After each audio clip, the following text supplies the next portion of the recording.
Hi guys, it's Kathy Lanham with KathyLanham.com, helping you become a smarter, savvy side hustler and giving you some success tips. So today, I'm so excited that you're with me in the video. We're going to cover 3 things on that nebulous task of goal setting. In this video, we're going to look at the psychology of why you should set some goals, savvy goals, not just smart ones, and also then calendar blocking. So I hope you're ready to get some great hacks to shortcut your success. So grab a pen and a journal and let's get started.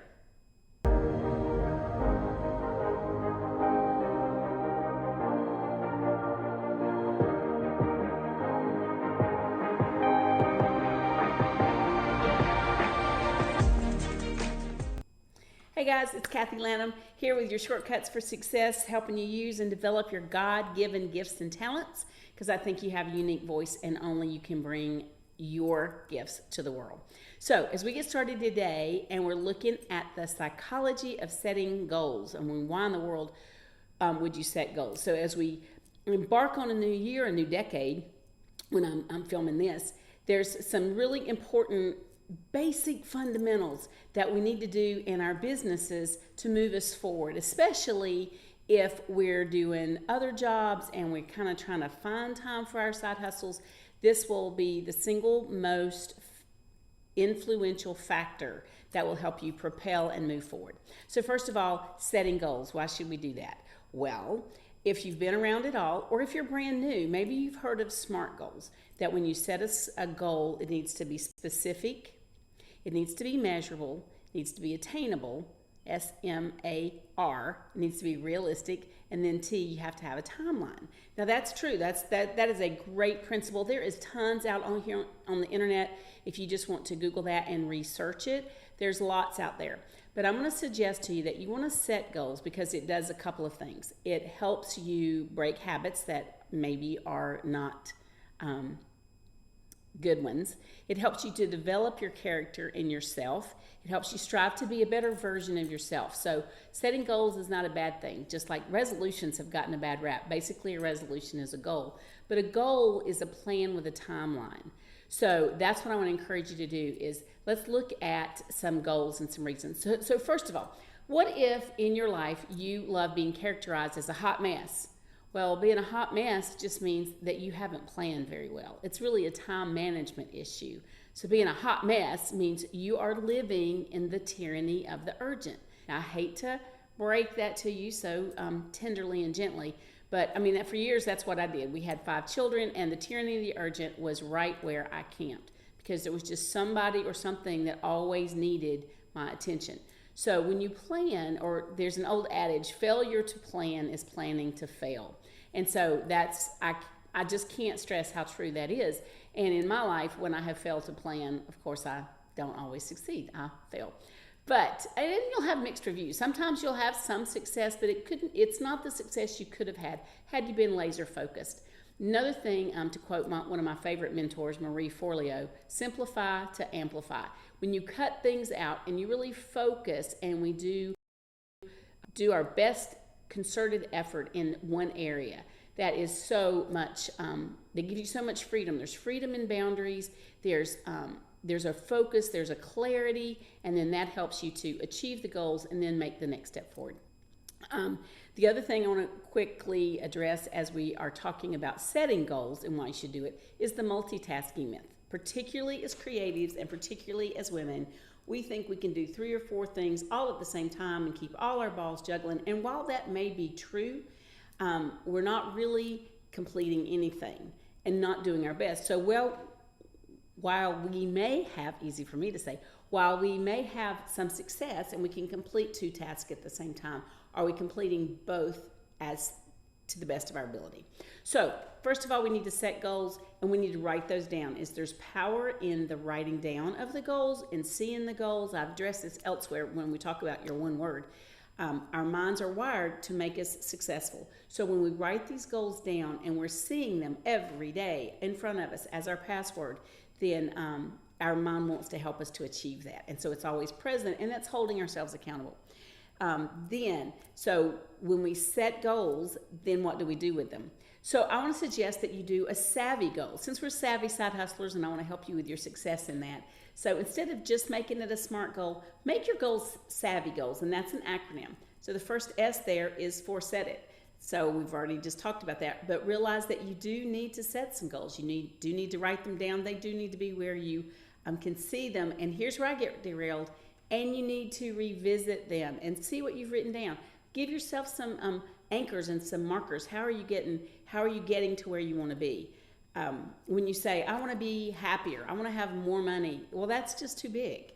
How much money? What bill do you want to pay? What is the reason? So there's your S. Your A, your goals need to be attainable. They need to be realistic. They need to be time-stamped, because a wish is a dream is a wish your heart makes.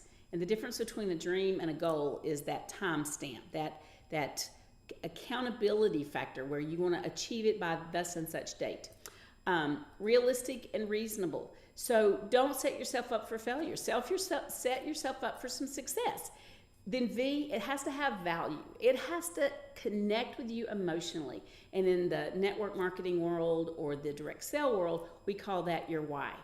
What is the reason? What's the value that you have for this goal? Why is it important that you meet it? Let's say that I wanted to have enough money to pay for my daughter's dance because she is incredibly talented and we just don't have the extra in our budget to provide that.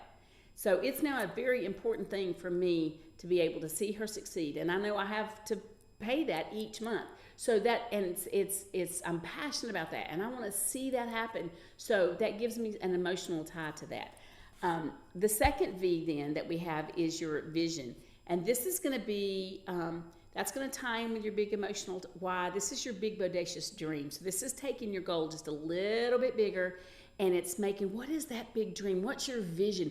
What if there were no what ifs, if time were no issue, if you didn't have children that were sick, if all of the ifs were removed, what could you do? And that's your vision and that's exciting. And then why is your you. Only you can set those goals. Only you can have a dream that motivates you. It cannot be your upline, your success line, your husband, your spouse, your significant other. It cannot be someone else's goal for you. It cannot be their dream because that does not motivate you to get out of bed every morning. So a savvy goal, it is smart, but it's set, it's attainable, reasonable, realistic. It has value to you and worth. You have a vision, it's hooked to a bigger picture, and then it's yours. And then you get to measure success. This is your dream. All right, so how do we do that? So I told you we're gonna do 3 things. So the psychology is that our brains are wired for success and you want to be able to write it down and see it. Then we're gonna set those goals. We're gonna make them savvy. And then the third thing here in my last few minutes with you is that you want your goals to be achieved. And you do that by calendar blocking. In calendar blocking, if you look at 3 spheres of your life, yourself personally, because if you do not take care of yourself, you have nothing to give. I don't care what other lie you want to get rid of in this new year, that's one that you need to know. You have to have some time for yourself somewhere every day. So your sphere. So then what is your relationship? What are your relationship goals? And then what are your business goals? So calendar blocking is when you open that calendar up and you write these things in. The non-negotiables go on your calendar first. And I would suggest that that's the God, family, and then you. So you get those on your calendar first. When is your Bible study? When is your exercise program? When is your child's whatever? Then you're going to find the nooks and crannies of your life that you can work your business. You're going to write down things that are important and you're going to put those down. You're going to line them up with your goals. What specific steps can you take to help you make those goals become a reality? And that sounds simplistic, but when you actually take the time to do this, you're actually going to spend some time with that calendar. You're actually going to spend a few minutes every Sunday night planning out the next week. When you do that, it will be amazing how many of these goals that you will achieve before the end of the next year. And I've had a little piece of paper, I meant to bring it in here, that says, get started. A year from now, you'll wish you had done that. Or a year from now, you'll wish you had gotten started. So I want to encourage you today to get started. Simplify to amplify. Think about all the things you want to do and then reduce it down to what's the one thing you can work on in the next 30 days that will help you propel yourself to success. Thanks so much for stopping in. And as always, I'm just going to tell you, when you make it a point to be a blessing to others, you can't help but be blessed.